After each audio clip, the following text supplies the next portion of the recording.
Bonjour à toutes et à tous, très heureux de vous retrouver pour une keynote autour d'un enjeu qui est à la fois extrêmement stratégique et complètement de notre quotidien, de notre tous les jours et même de notre plusieurs fois par jour. Je ne sais pas si vous avez vu cette information, c'était à peu près mi-avril. Un grand distributeur français a annoncé que désormais il allait mettre sur environ 6000 références l'empreinte carbone du produit vendu en rayon. Alors pourquoi est-ce que ce sujet il est important et pourquoi est-ce qu'on doit progresser sur cette question-là? Eh bien parce que vous le savez probablement, quand on regarde l'empreinte carbone d'un Français en moyenne, 30%, c'est son assiette. Avant son logement, avant ses transports. Mais s'intéresser à l'empreinte carbone de son assiette, de ce qu'on mange tous les jours, c'est en fait faire un voyage, pour reprendre un terme qui t'est cher, Julien, et se remonter jusqu'au champ, et même en fait avant le champ, puisque, on le verra avec Benoît, les principaux enjeux de cette chaîne, cette grande chaîne agroalimentaire, eh bien, ils sont d'abord et avant tout dans le champ et dans ce qu'on met sur le champ. Et là, on a quand même un besoin d'énormément d'informations, de coordonner cette information tout au long de la chaîne pour que, à la fin, on puisse, nous, consommateurs, faire les bons choix. Alors, pour avoir un échange un peu éclairé sur cette question stratégique, on a décidé de remonter jusqu'au champ. D'habitude, on parle beaucoup avec les distributeurs et avec les producteurs agroalimentaires de ces questions-là. Alors là, on va remonter d'un cran, on va aller au champ. Et pour avoir cette discussion, je suis très heureux d'avoir à mes côtés Benoît Jiménez. Benoît, tu es le directeur transformation durable du groupe Roulier. On va te laisser présenter le groupe dans un instant. Et je suis également accompagné de Julien de Normandie, qui est le Chief Impact Officer de Sweep, avec qui on parlera notamment data. Benoît, j'ai une première question pour toi. Quand on préparait la keynote, tu soulignais à quel point les enjeux de l'amont agricole sont importants, mais aussi à quel point il faut, sur ces enjeux agricoles, pouvoir se concentrer sur les vrais sujets, les sujets clés. Alors, moi j'ai deux premières questions. Un, est-ce que peut-être tu peux nous présenter le groupe Roulier? Et deux, nous rappeler les attentes en fait en termes d'enjeux et notamment dans ces filières agroalimentaires. Oui, alors déjà merci beaucoup pour cette invitation. C'est toujours un plaisir de venir échanger sur ces sujets-là, en présence de Julien qui plus est. Je suis donc directeur de la transformation durable du groupe Roulier. Le groupe Roulier, c'est un acteur industriel français. On est basé en Bretagne, à Saint-Malo, 10 000 collaborateurs à travers le monde. L'essentiel de notre activité, on le fait en fait à l'international, 25% en France, 75% à l'international. Et on est un acteur un peu particulier parce qu'on est basé à la fois sur l'amont agricole, le très amont agricole. On est spécialiste des fertilisants et des produits de nutrition animale, l'ensemble se voulant être des produits premium, puisqu'on va associer de la matière première fertilisante. Classiquement, c'est ce qu'on va retrouver sur le marché. Mais nous, on y associe aussi un savoir-faire, des innovations, de la R&D qu'on a centralisé dans un centre d'innovation à Saint-Malo et qui nous permet d'ajouter à ces matières premières des biosolutions, des extraits d'algues, des extraits de plantes qui viennent booster, potentialiser l'efficacité de cette matière première. Et je vous disais, on a cette particularité, c'est d'être à l'amont, mais aussi un peu plus à l'aval, puisqu'on est également en charge, on va dire, propriétaire d'une entreprise qui s'appelle Pâtisséo et qui met en marché des madeleines, des 4 quarts, tout ça avec une grande imagerie bretonne, hein, c'est notre histoire, et des marques que vous connaissez sûrement dans les rayons qui s'appellent Carcadélac, Maison Colibri par exemple. Donc pour répondre à ta question qui était donc sur les grands enjeux que l'on a, effectivement, je trouve intéressant le chiffre que tu as donné, 30% du bilan carbone d'un Français se trouve dans son assiette. Moi j'en ai un autre que j'utilise plus souvent et qui était plutôt là relatif au territoire en lui-même.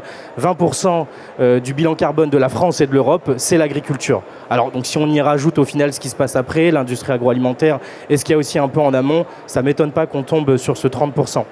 Si je rentre rapidement dans ce détail-là, le 20%, il se divise en fait en deux grandes catégories, deux grands postes qui vont nourrir ce 20%. C'est à la fois le méthane entérique des bovins, hein, qui est issu en fait de la transformation des aliments par les micro-organismes qui sont présents dans le rumen. Et puis l'autre volet, c'est un autre gaz à effet de serre, le protoxyde d'azote, qui lui est issu de la décomposition des fertilisants azotés au champ par toute une série de réactions qui ont lieu dans le sol. Quand on a ces chiffres-là, 20%, et à la fois la qualité de ces gaz à effet de serre, vous avez vu, je ne vous ai pas parlé de CO2 pour l'instant. En fait, on peut tirer déjà une première conclusion qui est importante, c'est que l'agriculture, elle doit faire face à un enjeu qui est un peu particulier par rapport aux autres secteurs de l'économie, c'est que ces émissions de gaz à effet de serre, elles sont extrêmement diffuses. Et ça pour deux raisons. La première, c'est que méthane comme protoxyde d'azote, c'est des gaz qui ont des pouvoirs réchauffants bien plus importants que le CO2. 25 fois pour le méthane, 300 fois pour le protoxyde d'azote. Ce qui veut dire que ce 20% de l'agriculture, en réalité, si je raisonne en quantité de gaz à effet de serre, l'agriculture, ça ne représente plus que 0,1% des quantités de gaz à effet de serre émises. Et quand je les convertis, si vous voulez, en équivalent CO2, là, je tombe sur ce 20%. Ça veut dire qu'on a une pollution qui est des émissions plutôt de gaz à effet de serre qui sont très diffuses, et tout ça sur 50% du territoire. Ça représente la surface agricole utile en France, 50% du territoire qui vont émettre 0,1% des quantités de gaz à effet de serre. Et pourtant un enjeu important parce que 20% de l'impact en tonnes équivalent CO2. Tout ça pour dire que, in fine, avec ces données, on peut finalement discourir assez longtemps. Vous voyez, je peux passer bien 5 minutes sans problème à vous expliquer quels sont nos gros enjeux. Et donc, en l'occurrence, chez nous, ils vont être doubles. En premier lieu, on a des coopératives, on a des agriculteurs qui sont en attente de solutions de produits décarbonés. Et là, on a deux grandes propositions qu'on peut leur faire. En premier lieu, leur fournir ce qu'on va appeler des engrais décarbonés. En gros, c'est un engrais qui va être produit non pas avec un procédé classique qui utilise du gaz naturel, c'est ce qui se passe chez l'azotier, mais avec des électrolyseurs, avec du photovoltaïque, et on produit un azote vert ou un azote bleu. Le bleu, lui, c'est avec de la capture carbone. Donc des grands investissements massifs qui vont permettre de produire un ammoniac, un azote qui va être décarboné à sa production. Mais on rajoute à ça finalement l'essentiel des émissions de gaz à effet de serre du produit qui ont lieu là cette fois-ci au champ, c'est ce fameux protoxyde d'azote. Et là à date, on est tous en recherche de solutions qui vont composer à la fois des produits, des services, des pratiques. Et c'est tout le travail que réalise le groupe Roulier et son métier spécialisé dans les fertilisants qui s'appelle Timac Agro, qui est non pas d'aller travailler sur cette matière première, ça on laisse ce travail-là aux grands azotiers mondiaux, mais travailler en proximité avec les agriculteurs pour leur proposer les solutions, les produits. Nous, on travaille énormément sur ces extraits d'algues, ces extraits de plantes, ce qu'on appelle des biostimulants, qui vont permettre de travailler le métabolisme de la plante et lui permettre de soutirer un maximum d'azote, et donc d'en laisser moins dans le champ, et donc d'en avoir moins qui se volatilisent en protoxyde d'azote. Et puis travailler aussi sur toutes les pratiques au contact des agriculteurs qui vont permettre de minimiser au maximum les impacts de ces engrais. Donc, j'en conclurai là-dessus, hein. Et c'était mon point d'entrée. Contrairement finalement à d'autres pans de l'économie qui vont être basés à Dunkerque, à Fos-sur-Mer, dans la vallée du Rhône, on a des émissions qui sont extrêmement diffuses et qui rendent finalement assez complexes les actions. On ne peut pas finalement investir massivement dans des endroits où on a une densité forte d'émissions de gaz à effet de serre, où on a une quantité importante. C'est très diffus et il faut être capable de trouver les bonnes solutions qui vont à la fois faire converger l'intérêt économique de l'agriculteur et l'intérêt environnemental de la réduction de ces gaz à effet de serre. Alors Julien, là moi je me tourne vers toi parce que j'ai entendu deux mots qui sont diffus et complexes. Et là-dedans, du coup, très très vite, on se dit mais on a besoin de data. Si c'est diffus, si c'est complexe, si on doit prendre des décisions compliquées et des arbitrages, alors on a besoin de data. Aujourd'hui, comment est-ce que vous mobilisez la technologie, la collecte de data tout au long d'une chaîne de la valeur, et quelle est un petit peu la façon dont tu vois ce travail sur la donnée tout au long de la chaîne de la valeur pour à la fin prendre des bonnes décisions et des bons arbitrages? Merci beaucoup. D'abord, bonjour à toutes et tous. Je voudrais juste, avant de répondre à ta question, Jérémy, remercier KPMG, parce que je ne sais pas si vous avez remarqué, mais ici, à Vivatech, on parle énormément de robots, d'IA, de nouvelles technologies, etc. Et parfois, on oublie aussi un peu des fondamentaux comme l'agriculture, comme la nutrition. Et c'est vrai qu'on ne voit pas beaucoup de très grandes nouvelles technologies sur l'alimentation, la nutrition, peut-être parce qu'elles sont moins impressionnantes, alors même qu'elles nous touchent au quotidien. Et je trouve ça formidable que KPMG ait décidé d'en parler. La question que pose Jérémy fait écho à ce que vient de dire Benoît. Alors moi, je suis Chief Impact Officer dans une magnifique entreprise qui s'appelle Sweep. En gros, Sweep, on est une ESG Data Management Platform, c'est-à-dire qu'on gère toutes les données extra-financières des entreprises. On travaille énormément avec KPMG. Rouillé est un de nos clients. Et donc, dès que vous êtes une entreprise et que vous vous demandez comment je peux faire pour piloter mes données, qu'elles soient carbone, qu'elles soient sociales, qu'elles soient de gouvernance, si vous êtes une entreprise et vous dites « je dois reporter à la CSRD », etc., faites appel à Sweep. On vous donne l'outil vous permettant de faire cela. Après, j'ai une autre particularité. J'ai été ministre de l'Agriculture il y a quelques années, de 2020 à 2022. Et quand j'étais ministre de l'Agriculture, l'un de mes combats a toujours été de redonner de la valeur à notre alimentation. Aujourd'hui, l'alimentation est beaucoup plus perçue comme de la commodity, plutôt comme véritablement quelque chose qui a de la valeur. Alors on parle de valeur nutritive. Vous connaissez cette phrase de Brillat-Savarin, « Dis-moi ce que tu manges, je te dirai qui tu es », ou d'Hippocrate, « Le premier des médicaments est votre alimentation ».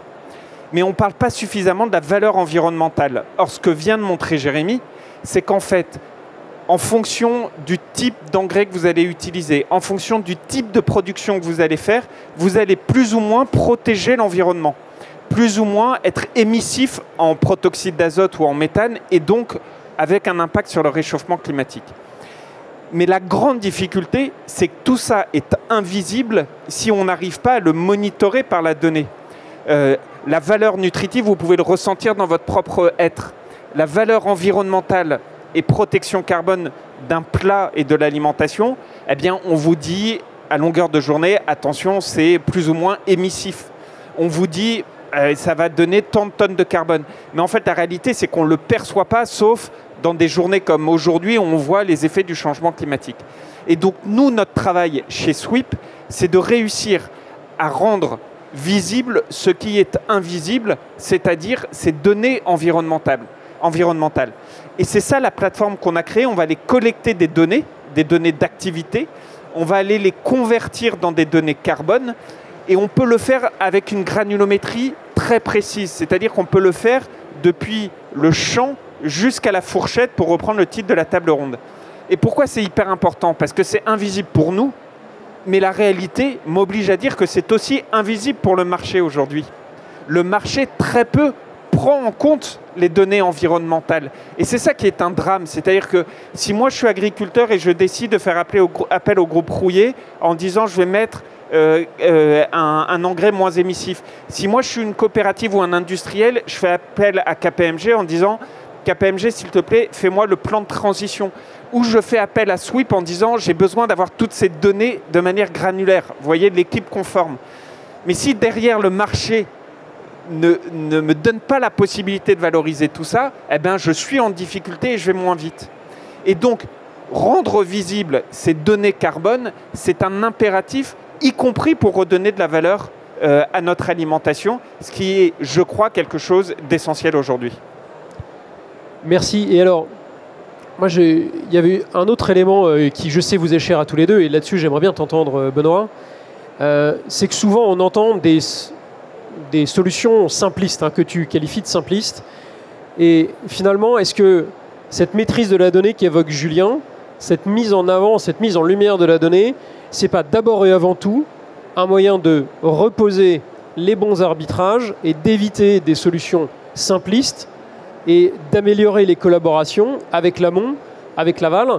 Tu évoquais des collaborations scientifiques, tu évoquais aussi des collaborations avec des coopératives. Est-ce que tu pourrais nous en dire un mot de cet écosystème autour de la donnée pour éviter le simplicisme? Tout à fait. On a effectivement en face de nous, on peut considérer ça une urgence climatique. Et je pense qu'on ne peut pas se permettre d'aller travailler sur des items, sur des sujets qui sont finalement pas prioritaires et peut-être un peu simplistes. Si je reprends l'exemple des fertilisants, 30% de l'empreinte carbone d'un fertilisant, il est au moment de sa production. Et c'est là où on va avoir de la chimie très lourde et des solutions que j'appelle simplistes, mais en réalité qui sont quand même très complexes à mettre en œuvre. Mais on va avoir la solution ultime, du photovoltaïque à un hydrolyseur, de la capture carbone et j'abats 30%. Les 70% qui restent, c'est toutes ces émissions diffuses qu'on va retrouver dans le champ. Et mon travail, le travail de la centaine de chercheurs, d'ingénieurs, de techniciens qui bossent dans nos laboratoires et puis de toutes les collaborations de recherche que l'on a à travers le monde, il est justement d'être capable de comprendre qu'est-ce qui va permettre de moduler cette émission de protoxyde d'azote, à la fois avec, je vous le disais, des solutions de biostimulation par exemple, passer à autre chose que le tout azote aussi. Je vais rentrer un peu dans de la technique, mais on oublie trop souvent les autres formes de fertilisation, le phosphate, la potasse, et puis toutes les autres formes de carence que pourrait avoir une plante. Et la solution trop simpliste, c'est je mets de l'azote et je vais retrouver mes rendements. Le monde subit également, on le sait, beaucoup d'impact en termes d'adaptation au changement climatique, beaucoup de problématiques de température, de sécheresse, donc du stress hydrique, du stress thermique pour les plantes. La réponse par le tout azote est à nos yeux pas une réponse qui est efficace. Et donc notre travail est de trouver finalement les combos entre du produit, du service et puis également la réalité, je dirais, c'est un mot scientifique aussi, un pédoclimatique. Produire du soja au Brésil, ça ne se fait pas tout à fait de la même manière que de faire du blé en Europe. Et la réalité, c'est que les émissions des différentes formes azotées que l'on connaît, urée, ammonitrate par exemple, mais il y en a plein d'autres, eh bien, elles vont être différentes région par région, météo par météo et sol par sol, sujet hyper important. Et donc il y a un énorme travail que l'on réalise avec les instituts de recherche pour être capable de créer de la donnée, de créer de la compréhension fine qui, une fois émergées, vont nous permettre finalement d'opter pour les meilleures solutions au bon moment afin de répondre à notre enjeu qui est de réduire les émissions de gaz à effet de serre. Comme toute grande transformation, elle ne peut pas se faire sans des informations, de la data, des indicateurs de qualité qui vont nous permettre d'avancer dans la bonne direction. Et c'est effectivement un travail de tous les jours en ce moment, pour être tout à fait honnête, pour être capable de faire émerger cette connaissance et cette compréhension fine. Merci beaucoup. Moi, j'ai peut-être une dernière question. Je sais qu'elle vous est chère à tous les deux. Et on en a parlé dans cette préparation. Finalement, on parle aussi beaucoup notamment dans ton dernier propos, hein, Benoît, de finalement savoir où sont les sujets, comment ces sujets ils vont varier d'un biotope à l'autre, hein, d'un écosystème à l'autre, d'un endroit à l'autre, d'une pratique à l'autre. Est-ce que derrière, travailler sur la data, améliorer la qualité de la data, du champ, voire même avant, jusqu'à notre fourchette, c'est pas aussi un moyen, un levier extrêmement important de repositionner les questions de partage de la valeur et en fait derrière, de financement de la décarbonation de nos assiettes, qui est un sujet important dans cette chaîne de valeur. Et je sais que ce sujet vous tient à cœur à tous les deux. Je ne sais pas qui veut démarrer. Le partage de la valeur, pour moi, dans l'alimentation, c'est le principal sujet. Aujourd'hui, en tant que citoyen, on veut tous, mais alors absolument tous, avoir une alimentation de meilleure qualité, avoir une alimentation plus respectueuse de l'environnement, plus respectueuse du bien-être animal, etc., etc. Et la réalité, c'est que les agriculteurs, les premiers, le souhaitent. Benoît donnait plusieurs exemples sur la façon de réduire les émissions liées aux engrais, donc le protoxyde d'azote. L'une des manières où nous, on peut agir en faveur de ça, c'est par exemple manger beaucoup plus de légumineuses, par exemple donner des lentilles à vos enfants. On est un pays où on mange très peu et de moins en moins de protéines végétales. On mange de moins en moins de ces légumineuses. Et pourquoi c'est hyper important? Parce que c'est des plantes qui captent l'azote dans l'air et qui viennent directement nourrir. Alors ça fait moins de chiffre d'affaires pour rouiller après, pardon, mais je suis sûr que Benoît, en tant que citoyen, sera d'accord avec moi. Manger des lentilles et donner des lentilles à manger à vos enfants. Et l'autre élément, c'est qu'aujourd'hui, vous l'avez peut-être entendu, vous le voyez à chaque fois dans les émissions télé, vous savez, on parle de la guerre des prix. C'est-à-dire, vous allez avoir Leclerc, Carrefour, etc., qui vont essayer de tirer les prix vers les bas. Après, vous allez avoir les industriels qui, face à cette guerre des prix, vont devoir tirer les prix vers le bas. Et les industriels qui vont se retourner vers les agriculteurs en disant « on va tirer les prix vers le bas. Mais en même moment, vous allez avoir les citoyens, les consommateurs qui vont dire on veut des produits plus décarbonés. Qui va faire l'effort? Et donc en fait, on est dans un système de guerre des prix et face à ça, la seule solution pour le bon partage de la valeur, c'est d'avoir une transparence tout au long de la chaîne de valeur. Dit autrement, moi c'est ce que j'appelle la théorie du mistigris. Aujourd'hui, vous allez avoir Leclerc, Carrefour ou les autres qui vont dire à l'industriel, j'ai besoin d'un produit moins décarboné. Il prend son mistigris demandé par le consommateur, il le met sur l'épaule de l'industriel. L'industriel va dire à l'agriculteur, fais-moi un produit moins décarboné. Il prend son mistigris, il le met sur les épaules de l'agriculteur. Et à la fin, les agriculteurs, ils se retrouvent avec tous les mistigris sur l'épaule et ils s'effondrent. C'est ce qu'on vit en ce moment. Si jamais on arrive à mettre la transparence partout dans cette chaîne de valeur, par la data, et de dire, en fait, le poids carbone du process de production de l'agriculteur, le poids carbone du process de production de l'industriel, le poids carbone des fournisseurs et de l'agriculteur, comme Rouillé, et des industriels, là aussi Rouillé, le poids carbone du retailer, c'est-à-dire de la grande distribution, c'est temps. Les efforts de décarbonation, ils sont de temps, et ces efforts, ils sont portés par un tel et un tel, en totale transparence. Chez Sweep, c'est ce qu'on arrive à faire. On a des clients qui sont à la fois les distributeurs, à la fois les industriels et à la fois les agriculteurs. Quand vous avez cette transparence et que l'un essaye de faire porter ou passer le mistigris à l'autre, ça devient impossible. Parce que l'autre lui dit, mais attendez, de manière hyper transparente, regardez-moi l'effort que j'ai fait. Et cet effort, vous ne pouvez pas me demander de le faire gratuitement, sans aucune conséquence sur le prix après. Dit autrement, on est dans une révolution qui est une révolution de la donnée, de la data. On peut le faire dans une granulométrie de dingue. Chez Sweep, par exemple, on fait les produits de L'Oréal, tous les produits de L'Oréal. On est capable de le faire dans cette granulométrie.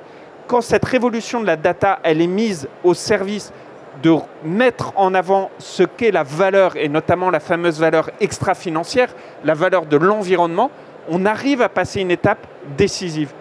Faut-il encore, à la fin, que le consommateur l'accepte? Ce qui est un autre sujet, surtout dans des débats et des moments comme aujourd'hui où le pouvoir d'achat est celui qu'on connaît. Je ne sais pas si certains d'entre vous ont lu les dernières études parues dans Le Parisien encore ce matin. Mais ce n'est pas parce qu'on a ces enjeux-là qu'on ne doit pas mettre en avant cette transparence et cette création de valeur. Benoît? Bien, écoute, j'abonde en quasi-totalité avec ce que... Sauf pour les lentilles. Alors en réalité, nous on est plutôt friands de ces nouvelles pratiques. L'usage de légumineuses qui effectivement vient capter l'azote atmosphérique, l'enfouissement de ces légumineuses, c'est des pratiques donc, que l'on intègre dans nos plans de fertilisation. De fait, ça amène à moins d'utilisation d'azote, mais de fait, ça amène aussi à plus d'utilisation de produits qui vont pouvoir accompagner ces légumineuses. Et je vous ai cité tout à l'heure le nom, je pense notamment aux biostimulants qui vont permettre de booster l'efficacité de ces légumineuses à venir soutirer l'azote atmosphérique. Donc c'est finalement pas un problème pour nous et on peut voir souvent les risques, on est plutôt adepte nous de voir les opportunités qui se cachent derrière les enjeux. Et pour répondre sur la question, moi je rejoins tout à fait la position de Julien. Il y a un enjeu data qui est hyper important. Dans votre assiette, ce qui est consommé est issu d'un agriculteur qui a utilisé des fertilisants pour la production ou d'un éleveur qui a utilisé des produits de nutrition animale et ce qui a amené à des émissions de méthane.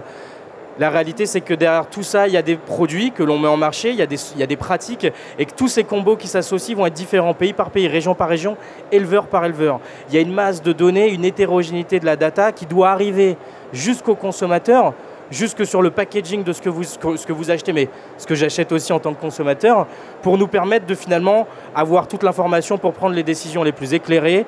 Et je rejoins, on a tous la volonté de consommer intelligemment et donc de consommer bas carbone. Mais la conclusion, c'est effectivement qui paye in fine. Et pour moi, il y a deux possibilités. C'est soit le consommateur, soit le contribuable, ce qui veut dire la plupart du temps la même personne. Et ça, c'est pour moi un message important à passer. Il n'y aura pas de transition sans engagement du tout à chacun dans ce parcours-là. Voilà pour ma part. Merci à tous les deux. Moi, en tout cas, ce que je retiens, et c'était super de pouvoir parler à Vivatech finalement du pouvoir de la donnée pour qu'on puisse prendre les bonnes décisions sur toute la chaîne de la valeur, qu'on puisse se poser les bonnes questions et qu'avec la transparence, eh bien, on fasse progresser la décarbonation de ce qui finalement représente pas loin d'un tiers de notre empreinte carbone en tant que citoyen, en tant qu'individu. Il nous reste 5 minutes, je crois. C'est l'occasion de vous laisser la parole. Voilà, je crois qu'on a un micro. Merci beaucoup, Daphné. Donc n'hésitez pas à poser des questions à nos intervenants. On a le temps d'y répondre. N'hésitez pas.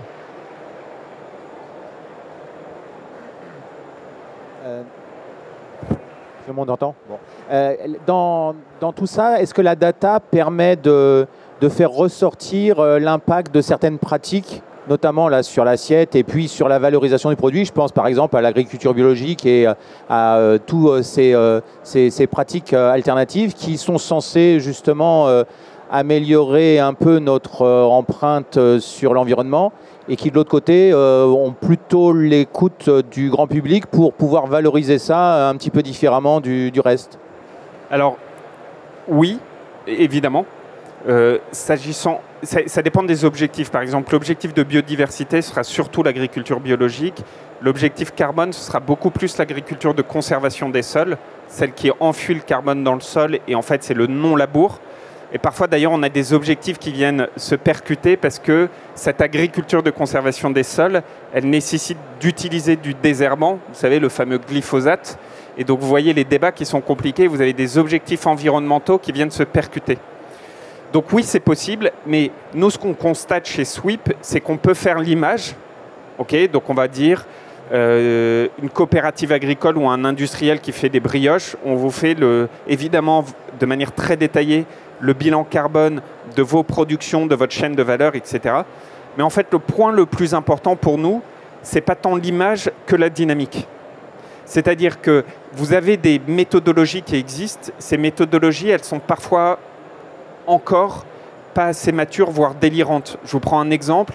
Songez que le poids carbone d'une vache salaire à Clermont-Ferrand, d'un élevage de 60 vaches, le poids carbone est supérieur au poids carbone du même kilogramme de vache élevé en Argentine, transport inclus. Pourquoi ?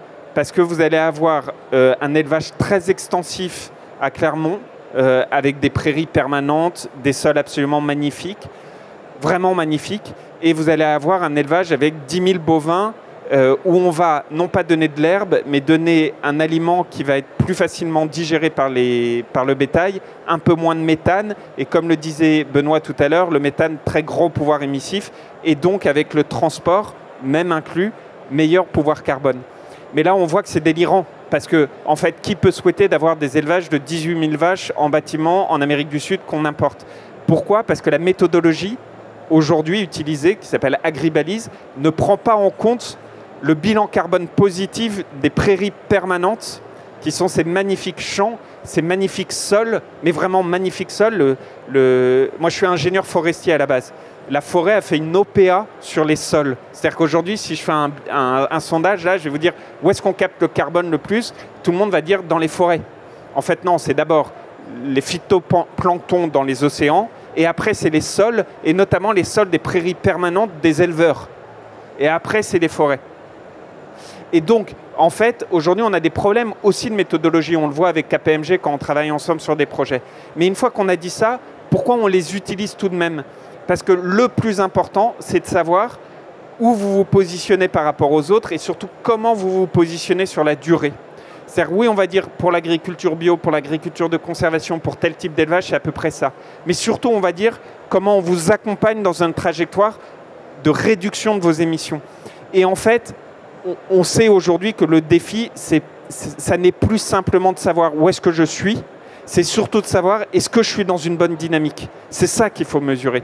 Et en vrai, quelle que soit votre activité, même si vous êtes en activité de conservation, en activité bio, en activité traditionnelle, à chaque fois, quel que soit votre point de départ, il faut avoir une marge de réduction. Et ça, c'est hyper important. Et la donnée, une nouvelle fois, nous permet de le faire. Benoît. Alors, je vais me permettre d'apporter une petite modulation quand même à ce que tu viens de dire. Moi, je suis confronté directement à cette question-là. Parce que les méthodologies, effectivement, c'est en plusieurs étapes. D'abord, on travaille des méthodologies, on essaye de les raffiner. Il y a un gros travail qui est fait avec des instituts experts pour comprendre la subtilité dans différentes formes d'agriculture de l'usage des produits. Et ensuite, on intègre ça dans des outils. Et Sweep en fait partie. C'est pour ça que je suis d'ailleurs très content que l'on collabore ensemble, à la fois sur nos propres enjeux bilan carbone, mais aussi sur la collecte des data carbone que l'on a chez nos fournisseurs et chez nos clients. Et pour ça, l'outil est assez formidable. Mais pour autant, je perçois à travers nos cas pratiques qu'il arrive assez souvent que les méthodologies, elles nous amènent dans des directions qui sont erronées.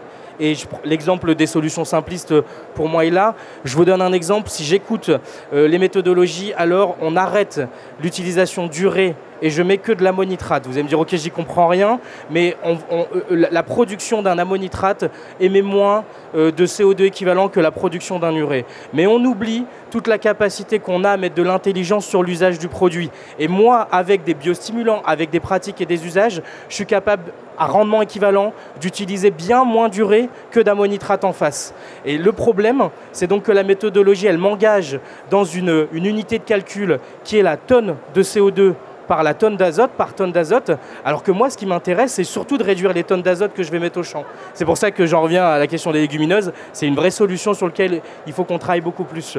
Et ça, si on passe à côté, alors on passe à côté d'un océan des possibles qui est pourtant devant nous, et il nous faut justement les bonnes méthodes raffinées pour y répondre. Ouais. Donc pas si simple, mais gros travail à faire avec les instituts pour raffiner tout ça. Et au bout, hein, nous, effectivement, chez KPMG, et on a développé des choses ensemble avec Sweep. Aujourd'hui, on est capable d'appliquer des méthodes, entre guillemets, dites de contrôle de gestion sur les variations des empreintes carbone et les différents effets qu'on arrive à capter. Alors aujourd'hui, à partir d'un certain nombre d'ABAC, mais demain, comme tu le disais, Benoît, avec la progression de la donnée et la progression de la science, on arrive à intégrer ça dans nos modèles et on arrive à mieux comprendre. Par exemple, aujourd'hui, pour des industriels de l'agroalimentaire, on arrive à mesurer et à expliquer l'impact sur la variation d'empreinte carbone d'un industriel agroalimentaire des variations climatiques pendant l'année. Un hiver plus ou moins rude, un été plus ou moins rude, eh bien aujourd'hui, on sait dire quel impact ça a sur la variation en plus ou au moins de l'empreinte carbone et donc de l'empreinte carbone du produit. Donc c'est vraiment sur toute la chaîne qu'aujourd'hui on arrive à poser des choses, mais demain on arrivera à encore les améliorer grâce à la science et à la collaboration sur toute la chaîne de valeur. Et j'adore conclure avec aussi un point d'ouverture. On a fait une demi-heure sur le carbone. À côté, il y a d'autres champs thématiques qui sont immenses, et je pense à la biodiversité. Et répondre positivement au carbone, ce n'est pas toujours répondre positivement à un enjeu de biodiversité. Et pourtant, cette crise-là, elle est peut-être bien plus importante que la crise climatique qu'on va subir. Merci à tous les deux. Merci à toi. Merci à vous. Très bonne journée à toutes et à tous. Et merci de nous avoir accueillis, à l'équipe de nous avoir accueillis sur cette stage.